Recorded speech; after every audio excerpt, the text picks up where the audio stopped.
মই এজন সাধাৰণ কৃষক। পুলিসমূহ আমি যেতিয়া ৰাসায়নিক সাৰ ব্যৱহাৰ কৰোঁ আমাৰ ইয়াতে নাৰ্চাৰীত বৰ ধুনীয়া হৈ থাকে আৰু যেতিয়া আমাৰ গ্ৰাহকসকলে আমাৰ পৰা ক্ৰয় কৰি লৈ যায় তেতিয়া গ্ৰাহকসকলে এটা কমপ্লেইন দিয়ে যে আমাৰ পুলিসমূহ পিছত বেয়া হৈ যায়। তেনেদৰে কেঁচুসাৰ বা কাঠফুলা, মাগুৰ মাছ, কুচিয়া মাছ পালন, হাঁহ পালন, ঠিক এনেকুৱাকৈ প্ৰায় বছৰেকৰ ভিতৰত মই প্ৰায় 4-5 লাখ টকাৰ কেঁচুসাৰ মই তাত বিক্ৰী কৰোঁ। ৰাসায়নিক সাৰ ব্যৱহাৰ কৰা খাদ্যৰ পৰা যিখিনি শৰীৰৰ ক্ষতি হয় সেই ক্ষতিটো আমাৰ যাতে নহওক, কৃষকসকলৰ সকলোৱে দীৰ্ঘজীৱী হওক, মই এইখিনিকে। এজন ব্যক্তিয়ে মোক কৈছিল প্ৰথমতে আমি বস্তুটো বজাৰত যেতিয়া যাওঁ আমি চকুৰে এবাৰ খাওঁ, তাৰপিছতে এই ঘৰত আমি মুখেৰে খাওঁ। ধৰক লাই শাকটোকে যদি আজি আনি উঘালিলোঁ আৰু ৰাতি থৈ দিলোঁ নিয়ৰত, আকৌ পিছদিনাখনো নিয়ৰত থৈ দি এনেকৈ 3 দিন মানলৈ আমি খাইছিলোঁ। বা খুব বেছি শুকাই যায় কিন্তু পচি নাযায়। ৰাসায়নিক সাৰত উৎপাদনটো বৃদ্ধি হয়, কিন্তু কেঁচু সাৰত উৎপাদনটো বৃদ্ধিৰ লগতে তাৰ গুণাগুণৰ মাত্ৰাটো বৃদ্ধি হয়। তাত এটা ব্যৱসায়ৰ ৱেষ্টেজটো আমি আন এটা ব্যৱসায়ত ব্যৱহাৰ কৰিব লাগে। এতিয়া আপুনি সেই বস্তুটো মেনেজমেণ্ট কৰেনে ঘৰত? নিশ্চয় কৰোঁ। আৰু বস্তুটোৰ প্ৰকৃত গুণাগুণটো আমি ৰক্ষা কৰি পেলাইহে আমি আহাৰ গ্ৰহণ কৰিব লাগে।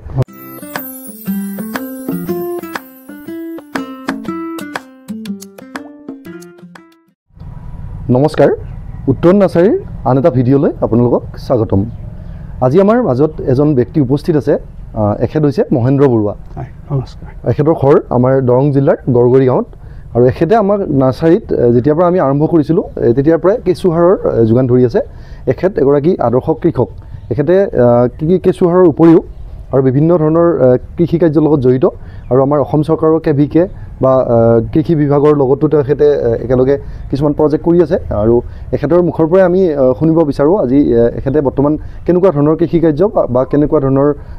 হেৰিৰ লগত মানে কেনেকুৱা ধৰণৰ খেতিৰ লগত জড়িত হৈ আছে।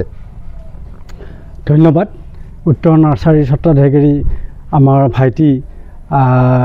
অভিজিত কুমাৰ দেৱলৈ। প্ৰথম কথাটো হ'ল মই এই উত্তৰ নাৰ্চাৰীৰ লগত জড়িত আজি প্ৰায় 10 বছৰমানেই হ'ল। মই এজন সাধাৰণ কৃষক। কৃষক হিচাপে মই ধান খেতিৰ লগতে বাকী আন তেনেদৰে কেঁচুসাৰ বা কাঠফুলা, মাগুৰ মাছ, কুচিয়া মাছ পালন, হাঁহ পালন, ঠিক এনেকুৱাকৈ আমাৰ এগ্ৰিকালচাৰ বা কৃষি বিজ্ঞান কেন্দ্ৰৰ সহায়ত বিভিন্ন প্ৰশিক্ষণ লৈ মই ঘৰতে এইখিনি পালন কৰি আছোঁ। মৌ পালনো আছে মোৰ। তথাপি তাৰে ভিতৰতে বৰ্তমান মই কৃষি কাৰ্যৰ লগত জড়িত কৃষকসকলৰ লগত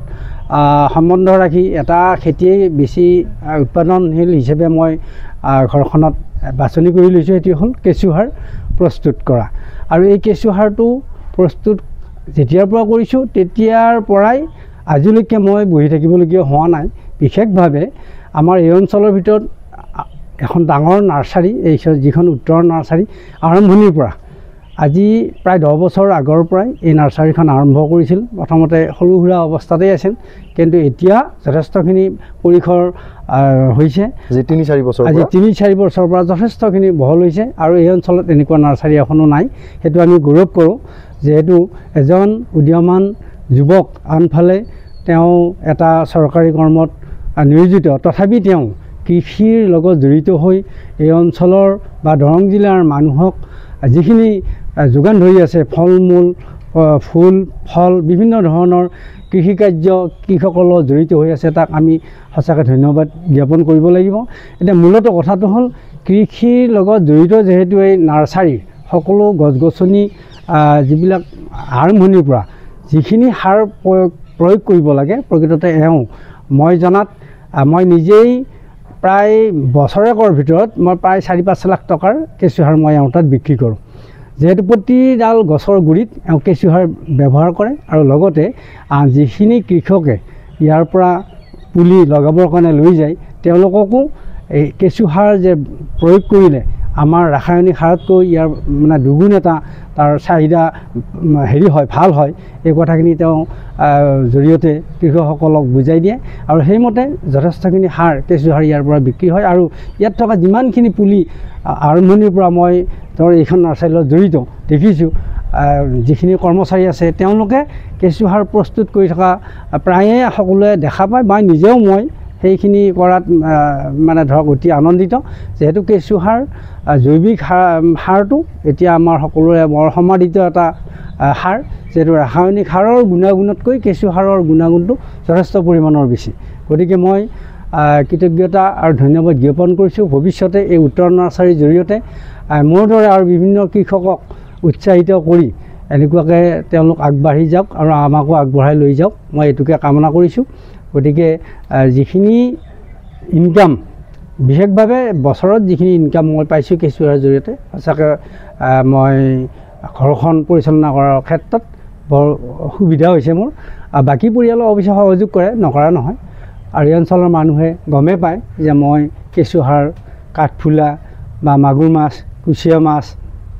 আনফালে হাঁহ পালন মৌ পালন ঠিক এনেধৰণে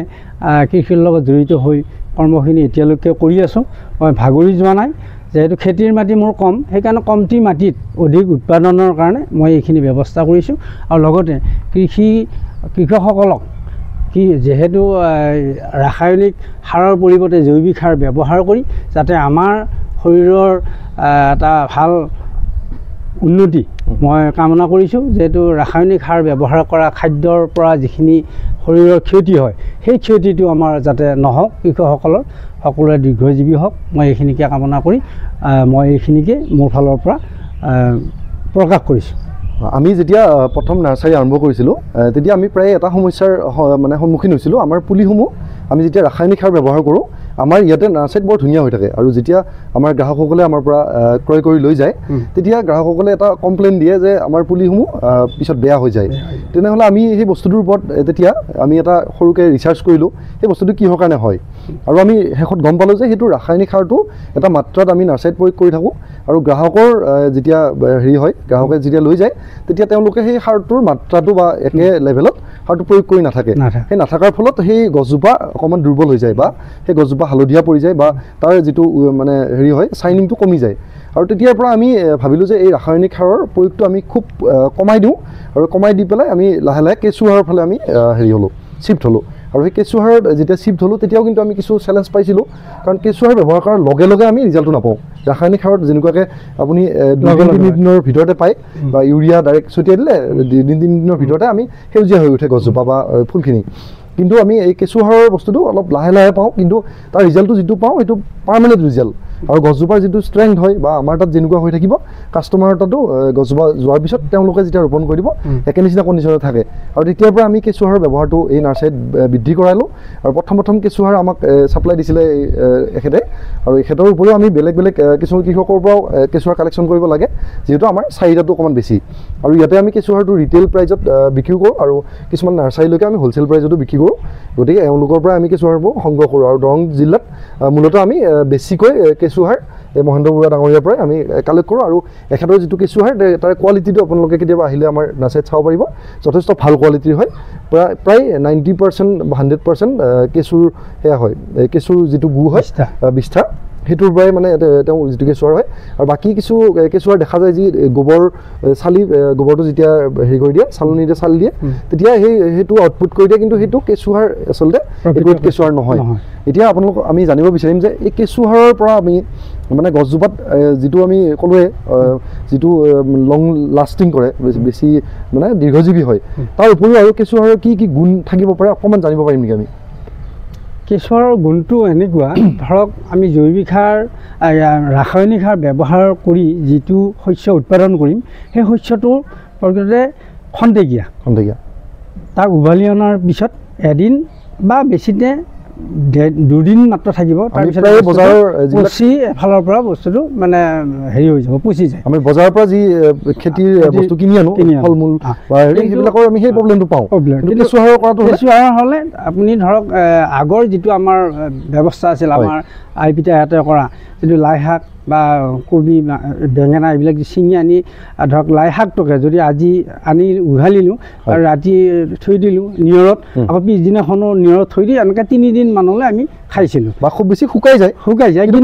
পচি নাযায় কিন্তু ৰাসায়নিক সাৰৰ ব্যৱহাৰ কৰিলে বস্তুটো পচি যায় আপোনালোকে নিজে কেতিয়াবা চাব পাৰিব বজাৰৰ পৰা যেতিয়া মূলা আপুনি 1 কেজি লৈ যায় পিছদিনৰ কাৰণে যদি থৈ দিয়ে মূলাটো পচি যায় পানী হৈ যায় কিন্তু আমি যিটো আগতে আমাৰ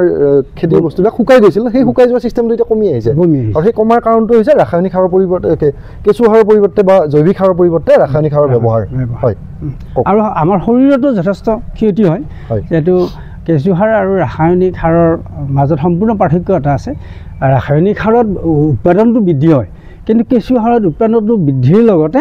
তাৰ গুণাগুণৰ মাত্ৰাটো বৃদ্ধি হয় তাত বিভিন্ন বীজাণু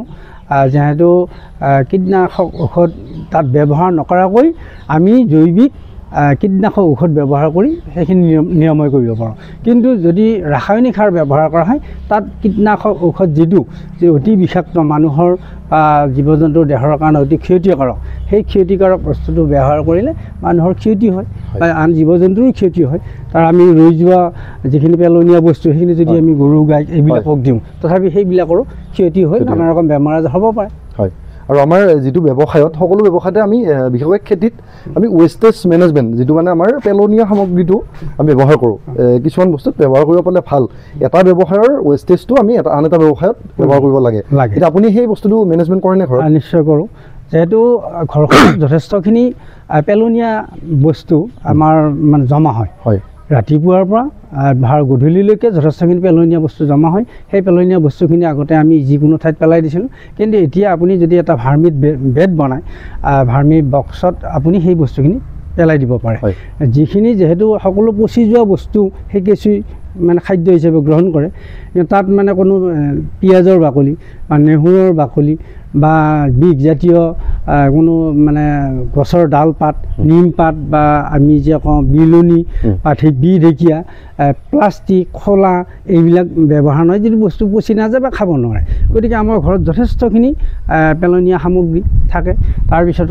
তামোলৰ ঢকুৱা নাৰিকলৰ ঢকুৱা কলৰ পাত গছৰ পাত ঠিক এনেকুৱা বিভিন্ন ধৰণৰ পেলনীয়া বস্তু আপুনি তাত ব্যৱহাৰ কৰক আপোনাৰ ঘৰৰ চৌহদটো কমচে কম পৰিষ্কাৰ হৈ থাকিব গতিকে সেইখিনি পচি যোৱাৰ লগে লগে সিহঁতে সেইখিনি খাদ্য হিচাপে গ্ৰহণ কৰে হয় আৰু যিটো আমাৰ কেঁচু সাৰৰ পৰা যিটো জৈৱিক সাৰৰ পৰা খেতি কৰোঁ তাৰ খেতিৰ ফলৰ চাইজটো কেতিয়াবা অলপমান সৰু হোৱা দেখা যায় আৰু আচলতে মই সকলো দৰ্শকে অনুৰোধ জনাওঁ যেতিয়া বজাৰত যিটো আমি ফল পাওঁ সেই বস্তুটো আচলতে আমি এজন ব্যক্তিয়ে মোক কৈছিল প্ৰথমতে আমি বস্তুটো বজাৰত যেতিয়া যাওঁ আমি চকুৰে এবাৰ খাওঁ তাৰপিছতে এই ঘৰত আমি মুখেৰে খাওঁ আচলতে সেই চকুৰে খোৱা এই স্বভাৱটো আচলতে আমি এৰিবৰ এতিয়া হ'ল যদি আমি ভাল বস্তু লাগে কেতিয়াবা চকুৰে নাখায় আমি মুখেৰে খাব লাগিব আৰু বস্তুটোৰ প্ৰকৃত গুণাগুণটো আমি ৰক্ষা কৰি পেলাইহে আমি আহাৰ গ্ৰহণ কৰিব লাগে সেই হিচাপত আপুনি কিবা ক'ব নেকি সেইটোৱে মই সকলো ৰাইজকে বা কৃষক ৰাইজক অনুৰোধ জনাওঁ যাতে ইয়াৰ কেঁচু সাৰৰ যিটো গুণাগত মানদণ্ড এইখিনিৰ কাৰণে ৰাসায়নিক সাৰৰ পৰিমাণটো কমাই আপোনালোকে প্ৰত্যেক ঘৰতেই কেঁচু সাৰৰ ব্যৱস্থা কৰক যিহেতু দুই এজনী কৰি হ'লেও ঘৰত গৰু আছে সেই গৰুৰ গোবৰখিনিৰে সৰুকৈ হ'লেও আপোনালোকে কেঁচু সাৰৰ বাকচ এটা প্লাষ্টিকৰ বাকচতো আপুনি সেইখিনি কাম কৰি নিজৰ খোৱা খাদ্যখিনি অন্তত নিজৰ যিখিনি লাগতিয়াল শাক পাচলি সেইখিনিত কেঁচু সাৰ ব্যৱহাৰ কৰিলে গোটেই আপোনাক দেখি আনন্দ কৰিব ঠিক এনেকুৱাকৈ যদি বিয়পি যায় তেতিয়াহ'লে ৰাসায়নিক সাৰৰ মানে সেইটো কমি যাব চাহিদাটো কেঁচু সাৰৰ চাহিদাটো বৃদ্ধি হ'ব আৰু আমাৰ সকলোৰ কাৰণে এইটো এটা ভাল এটা বাৰ্তা আহিব যাতে আমি সকলোৱে সুস্বাস্থ্য আমি হৈ থাকিব পাৰোঁ আৰু যিসকল আমাৰ দৰ্শকে চাই আছে ভিডিঅ'টো এই তেওঁলোকৰ বাবেও আমি আন এটা আপোনাক প্ৰশ্ন কৰিব বিচাৰিছোঁ তেওঁলোকৰ হৈ যিসকলে আমাৰ টাউনত বাস কৰে বিশেষকৈ গৰুৰ গোবৰটো তাতে নাপায় সেই টাউনত বাস কৰা ব্যক্তিসকলৰ বাবে কেঁচু সাৰটো সৰু পাত্ৰত বনোৱা সম্ভৱ হয়নে বাৰু নিশ্চয় সম্ভৱ ইয়াত মানে ধৰক বহুত ঠাইৰো প্ৰয়োজন নাই তেওঁলোকৰ কিন্তু টাউনীয়া যিখিনি আমাৰ লোক আছে তেওঁলোকৰ কাৰণে এটি অতি প্ৰয়োজনীয় আৰু তেওঁলোকৰ যথেষ্টখিনি পেলনীয়া সামগ্ৰী জমা হয় গতিকে সেইখিনি এনেকুৱা মাছৰ কাৰ্টুন আজিকালি যে মাছ ব্যৱসায়ীসকলে যি ছাপ্লাই অহা যি মাছৰ কাৰ্টুন সেই মাছৰ কাৰ্টুনতো তেওঁলোকে এই কেঁচু সাৰৰ উৎপাদন কৰিব পাৰে তেওঁলোকৰ গোবৰ নাপালেও তাত পচা যিখিনি জাবৰ জোঁথৰ পেলনীয়া মানে শাক পাচলিৰ যিখিনি পেলনীয়া অংশ সেইখিনি তাত জমা কৰি পেলাই তাত যদি এই সময়ত কেঁচুটো তাত দি দিয়ে, তেতিয়া তাৰ পৰা মানে এটা ভাল তেওঁলোকে উৎপাদন পাব। আৰু কেঁচুটো যদি প্ৰয়োজন হয় তেনেহ'লে আমাৰ নাৰ্চাৰীৰ লগতো যোগাযোগ কৰিব পাৰে আৰু এখেতৰ ঘৰতো আপোনালোকে গৈ কেঁচু কিনিব পাৰে। আৰু কেঁচু সাৰো যদি লাগে তেতিয়াহ'লে আমাৰ নাৰ্চাৰীটো পাব, লগতে এখেতৰ ঘৰতো পাব। এখেতে ৰিটেইলো বিক্ৰী কৰে আৰু আমাৰ নাৰ্চাৰীত আপোনালোকে পায়, সকলোৱে গম পায়। গতিকে আজিৰ এই ভিডিঅ'টো আমি দীঘলীয়া নকৰোঁ। আশা কৰোঁ আজিৰ আমাৰ এই ভিডিঅ'টো আপোনালোকে ভাল পালে, আৰু যদি আমাৰ ভিডিঅ'সমূহ ভাল পায় তেনেহ'লে আমাৰ চেনেলটো ফ'ল' কৰি দিব, আৰু যদি আপুনি ইউটিউবত চাই আছে আমাৰ চেনেলটো ছাবস্ক্ৰাইব কৰি দিব। আপোনালোকৰ সঁহাৰিয়ে আমাক পৰৱৰ্তী সময়ত আপডেটসমূহ বা ভিডিঅ'সমূহ বনাই থাকিবলৈ এটা উৎসাহ যোগাব।